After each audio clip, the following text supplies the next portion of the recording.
Yeremiya 27-ci fəsil.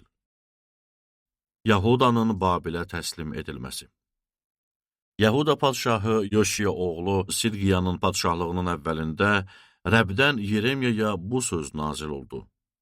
Rəbb mənə belə dedi: Özünə qayışlarla bağlanan taxta bir boyunduruq düzəlt və boynuna bax. Sonra Yerusəlimə Yahuda padşahı Sidqiyanın yanına gələn qasidlər vasitəsilə Edomun, Muavın, Ammon övladlarının, Surun və Sidonun padşahlarına xəbər göndər. Ağalarına söyləmək üçün onlara bildir ki, İsrailin Allahı olan ordular Rəbbi belə deyir: Ağalarınıza söyləyin ki, dünyanı da, yeryüzündə olan insanı da, heyvanı da, böyük gücümlə və uzanan qolumla mən yaratdım və kimə istəsəm ona da verərəm. Bəli, bütün bu ölkələri Babil padşahı qulum Navuxodonosorun ixtiyarına verirəm. Hətta vəhşi heyvanları da xidmət eləmək üçün ona verirəm. Ölkəsinin axırı çatana qədər bütün millətlər ona, oğluna və nəvəsinə qulluq eləyəcək.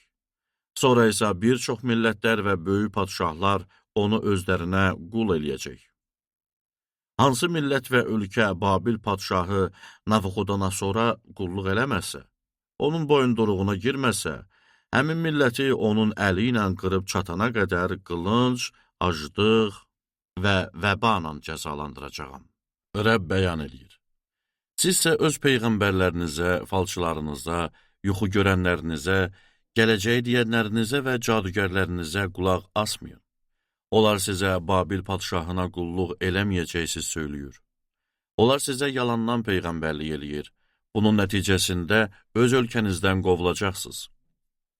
Sizi sürgün eləyəcəyəm və məhv olacaqsınız. Ancaq Babil padşahının boyunduruğuna girən və ona qulluq eləyən milləti öz torpağında saxlayacağam. Torpağı əkib orada yaşayacaqlar. Rəbb belə bəyan eləyir. Mən bütün bu sözləri Yahuda padşahı Sidqiyaya bildirib dedim: Babil padşahının boyunduruğuna girin, özünə və xalqına qulluq eləyin ki, sağ qalasınız. Babil padşahına qulluq eləmək istəməyən hər millət Rəbbin dediyi kimi məhv olacaq. Sən və xalqın qılınc, aclıq və vəbadan nə üçün öləsiz? Sizə Babil padşahına qulluq eləməyəcəksiniz deyən peyğəmbərlərə qulaq asmayın. Çünki onlar sizə yalandan peyğəmbərlik eləyir. Rəbb bəyan eləyir.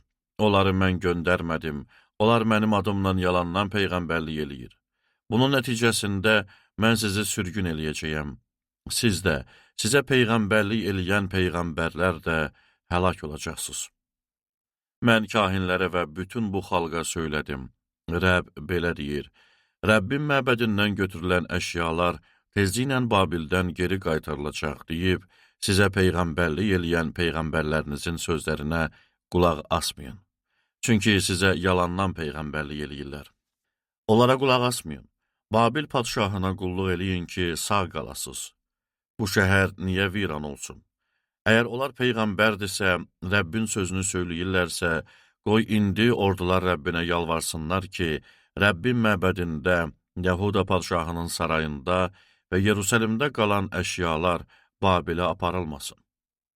Sütunlar, hovuz, ayaqlıqlar və bu şəhərdə qalan başqa əşyalar barədə ordular Rəbbi belə deyir. Bəli, Yahuda padşahı Yehoyakim oğlu Yehoyakini və Yahuda ilə Yerusəlimin bütün əyanlarını Yerusəlimdən Babilə sürgün elədiyi zaman Babil padşahı Navuxodonosorun aparmadığı Rəbbin məbədində, Yahuda padşahının sarayında və Yerusəlimdə qalan əşyalar barədə İsrailin Allahı ordular Rəbbi belə deyir. Onlar Babilə aparılacaq və Babillilərin işinə baxacağım günə qədər orada qalacaq. O zaman onları oradan çıxaracağam və bu yerə qaytaracağam. Rəbb belə bəyan eləyir.